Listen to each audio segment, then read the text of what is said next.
Hey guys, what's going on? It's here, Dennis. We're here for Sputnik Entertainment. I'm here with Alexandre Moors. And you have a film here, I said, with the Hamptons International Film Festival, the 25th year anniversary, for people who are not familiar. Yeah. And like I said, tell us a little bit about your film. The film is called The Yellowbirds, and it's an Iraq war film that stars Alden Ehrenreich, Tye Sheridan, Toni Collette, and Jennifer Aniston. Okay. Of course, everyone knows Jennifer. And so, what is it about? It's kind of without giving away too much. Yeah, it's an introspective look at this at war. It's about this young soldier who returned home from Iraq and is haunted by the disappearance of one of his friends that he lost over there. And the movie is unfold like a mystery, and we're trying to figure out the circumstance of that disparition and what are the truth that we're trying to hide. Okay. Yeah, no, definitely. That kind of covers a lot of different segments people are interested in. So how did the whole concept come around? Well, the movie is based on the book The Yellowbird by Kevin Powers, which was it's a beautiful piece of literature. That's cool. I know, right? The head? I think it was a New York Times finalist. Okay. Since 1995. Great material to do. So we adapted that.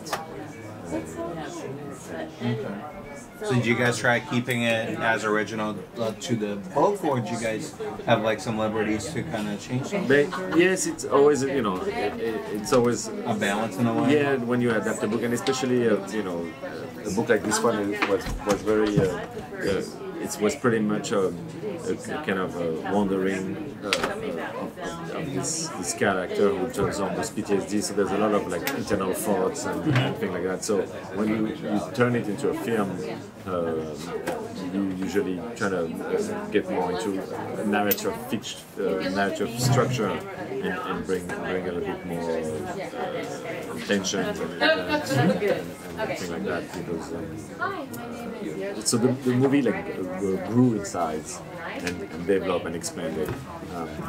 Okay. Where'd you guys shoot it? And we shot in Morocco. In Morocco. Yeah. How long did it take you to the whole shoot? We shot we shot in many locations. We shot in Morocco, then we went to Germany, shot some segments, and then we went back to Georgia. Okay. So we broke the shoot in many pieces, but overall it took a couple of months. But I had the best of time in Morocco. It was fantastic shooting there. And from start to finish, how long did it take you guys to work on this project? It takes many years. Yes, of course. I think I see Jeff Sharp, my producer over there. I think the first time he approached me with the book in the hand, like, you should read this. It was maybe like 4 years ago. And of course, you read the book. Yeah, and I read the book, and then maybe it takes time. And then somebody, David Lowry, the filmmaker, made the first pass of the screenplay, and then we revised it years later, and then we put it together. It takes. Those fingers away takes some moments. Of course, yeah.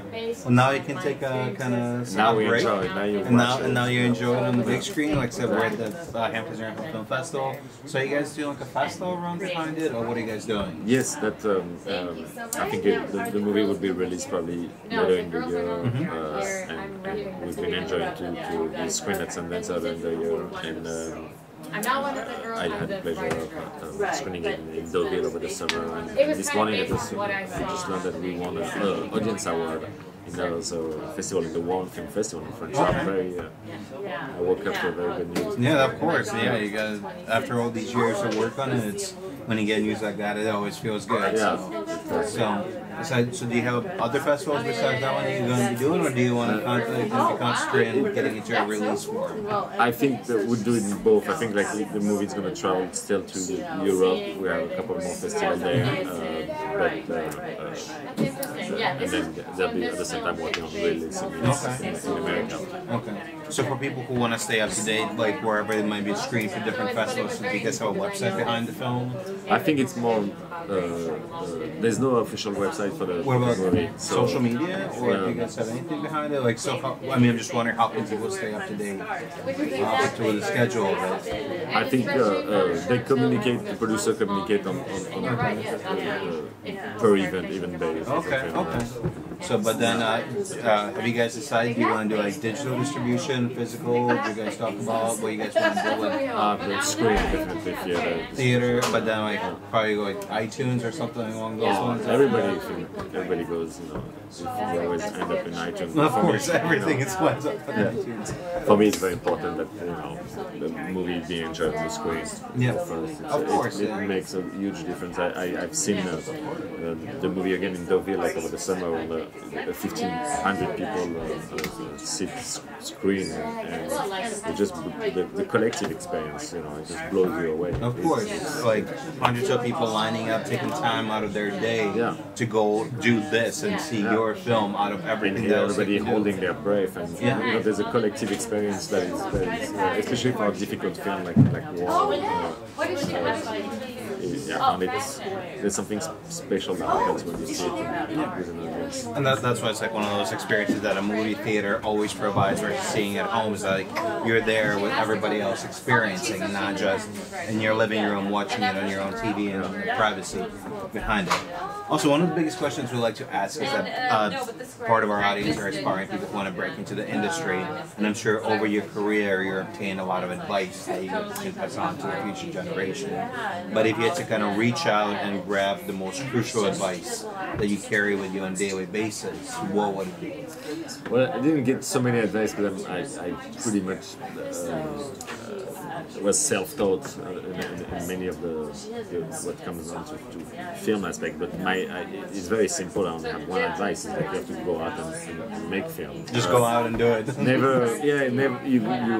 The mistake that I made at times, and it's sometimes to just being held up thinking that we don't have enough money, or I'm waiting for that person or even that actor, and don't, you know, again, I think last year in Sundance they started showing film that was shot on an iPhone. Yeah. So there's no excuses. There's no excuse. You just go out to make a movie. Of course, like you said, some people say, "Oh, I don't have the best equipment, or I don't have the biggest budgets. I don't have millions of dollars to work on this production." But like so, I mean, taking a phone or taking a basic camera and going out there, and if you have a story to tell, just tell your story, and hopefully people will be interested in it and take it from there. Yeah.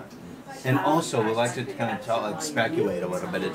The film industry has progressed so quickly in the past 20 years. I mean, going back 20 years ago, people used to take physical film and cut it, and then people had VHS tapes before that, and transitioned to DVD, and now we're kind of in this whole streaming era. Where do you think the industry is going next, or where would you like it to go next? Well, you know, I'll let the industry go where it goes.